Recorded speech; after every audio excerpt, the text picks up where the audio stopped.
Okay, welcome to the Hull View. When Liam Rosenior took over Hull, they were 21st and in a relegation battle, and just a year later, they're sixth. New contract signed today. We're going to talk all things Liam Rosenior. We're going to talk about Twine and free kicks. We'll also talk about Connolly, and we're going to preview the Christmas fixtures for Hull, and we're going to nail our colours to the wall and confirm whether Hull are going to be in or out of these playoffs at the end of the video. We're going to do all that with Tiger Will. How are you, Will? I'm not too bad, actually. Not too bad yourself. Good stuff. I imagine you were cock-a-hoop here in the news then this week that Liam Rosenior has now signed a new contract till keeping him at the club till 2026. What are your thoughts on that? Well, yeah, it was nice to wake up this morning and see he signed the contract, so it was quite good. Been on the airing for a few months, so it's like he's finally nailed the contract down, so it's good. He's done well for us, and we can't fault it. So happy days. Yeah, I mean, you were in trouble, weren't you, before he came in, and obviously he's really galvanised the side. And to be fair to Hull, he's done that with very limited budget. He's not overspent, and Hull are a Hull are a good watch, aren't they? It's not just you're winning games. We were talking about that Watford game a couple of weeks ago. That was But yeah, yeah, really fun to watch. Is this the best football, or is this the most fun you've had watching Hull for a while? well, it's kind of go back to the Watford game of what Rosenior said in his post match. He even said it's weird to say he's come away happy from a defeat, and it's like Yeah. in a way, yeah, we played really well again. We did not deserve to lose. That should have been easier draw, if not snick a win like we did, or we should have done. Sorry, but it's good. We are playing well. We're fun to play, and it's great to be there. Yeah, I mean, I just was again watching the other day. You've actually got quite small players, haven't you? I didn't realise there's no height really in your forward line. But you know what? You collectively, I mean, individually there's talent there, but collectively, that front line, they look like they enjoy playing football together with each other. Which I know it sounds odd. You should, but it's Yeah, not doesn't always work, does it? no, true. It's like sometimes you think like the forwards are a bit more selfish. They should be more selfish every now and again, but they're trying actually to get everyone playing in one team. So like they're trying to like say Philogene will like go in a few players and then he'll try and pass to somebody, or it's like we're all shouting shoot. He won't shoot. He's trying to pass, get everybody in, and then you just see every now and again they will be selfish. But like I said, we've got a couple of short-ish players, but then you have Delap and Philogene coming in. They're probably the taller two at the front. Then you've got Greaves at the back with Jones, so it's not too bad. Mm-hmm. Let's talk about Twine a second. Then we mentioned him on here a couple of weeks ago now, Yeah. and we wanted to see more from him. When that free kick was being lined up against Cardiff, I was were you, howling at it. were you were you one of them in the stands going anyone but Twine? Well, no, to be fair, I wasn't. I was like, give it to Twine. And there was like two guys sat behind me, and they were going, "Oh, get too fan on it, get too fan on it." Like, no, give it to Twine. It's close enough. There was one of the Cardiff players was in front of our two players. He was mucking around. He got a yellow card, and he got told to go away. I was like, right, he's done all that. Twine has got the time to go. Actually, I can just nick it up there, and he did. And the best thing was it was my goal end as well. So to see it go in, oh, it was fantastic. how good were Hull or how bad were Cardiff? No, we were the better side regardless of that. It was very good. We could have easily had a few more goals if we'd taken our chances again. Greaves again powering forward, could not fault him at all. Coming from the centre back position, you could easily see him be a midfielder easily if we got a few more centre backs in January. And then you can fast forward to like a few of the guys at the front, and they can be.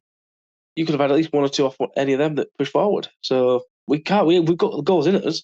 It's just do we tell them be more selfish or pass it out, look for your other players. I don't know. It's looking good. We are looking good. Cardiff were a decent side, don't get me wrong, but I think they did play. They weren't at the race. I don't think, to be fair.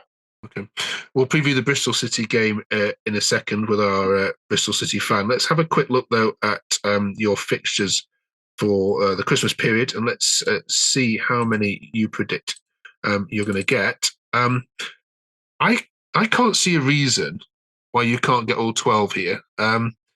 You've got away trips at Bristol City and Sheffield Wednesday, which is the new year, but you've got two home games here now against a managerless Sunderland who just can't score away from home, and a Blackburn Rovers side that are just shipped for to Southampton. So are you looking at them thinking, "Oh, come on, there's a real opportunity here to cement yourselves in that fifth spot"? We could quite easily get, I'd say, easily get 8 to 9 points out of that. There will be a little hiccup somewhere. We'll get a draw somewhere, I think. So I think eight or 9 points out of them, I'd be happy with. What happened at QPR? We did miss you last week because, of course, Yeah. that was a coupon breaking result because I thought pull away from home at QPR was a certain 3 points for you. What did you make of that game? I think again, it's like as I've said a few times on here, it's defensive naivety from the back line when they're good defending. Don't get me wrong, but some of the mistakes they do, even playing out from the back as well, it's something that's been drilled into them now, and they should be able to do it quite easily. But they do make a lot of mistakes playing out that way. I think Jones showed a bit in this one as well. He was a bit hesitant passing it forward, always looking backwards, and a lot of teams are picking up on that. A lot of them, so they are pushing and pushing against us.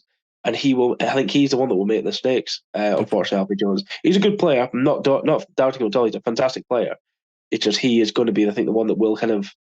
You'll need to take him off sooner and bring on McLaughlin or get somebody new in January. And the last time we spoke, we were looking at your goalkeeper and saying that might be needed to be rested. How's he done in recent games?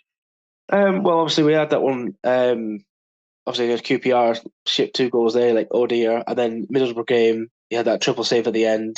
Massively redeemed himself from that game. Couldn't really fault him, bar the goal really. And then this game, the amount of saves he made was barely any really. I think the two he did, or 2, 3 he did, was game savers basically. They could have been goals to get Cardiff back in the game, and he kept us clean sheet, so good. Okay. All right, let's get our Bristol City fan in then, and let's preview this game. Cheers for that, Will. Okay, Will, you'll be travelling to Ashton Gate this weekend for the trip to Bristol City. And what's your view on Bristol City first off? They're decent side to be fair. I think we should be going in confident after the game from yesterday, so I think it'll be an interesting game. Should be a win to be fair. Yeah, I mean, crikey, dare we say it, Hull are looking like a side that are going to be in that playoffs for certain at the end of the year. Sam, what's your predictions then for this one? I'm going for a 1-1 draw.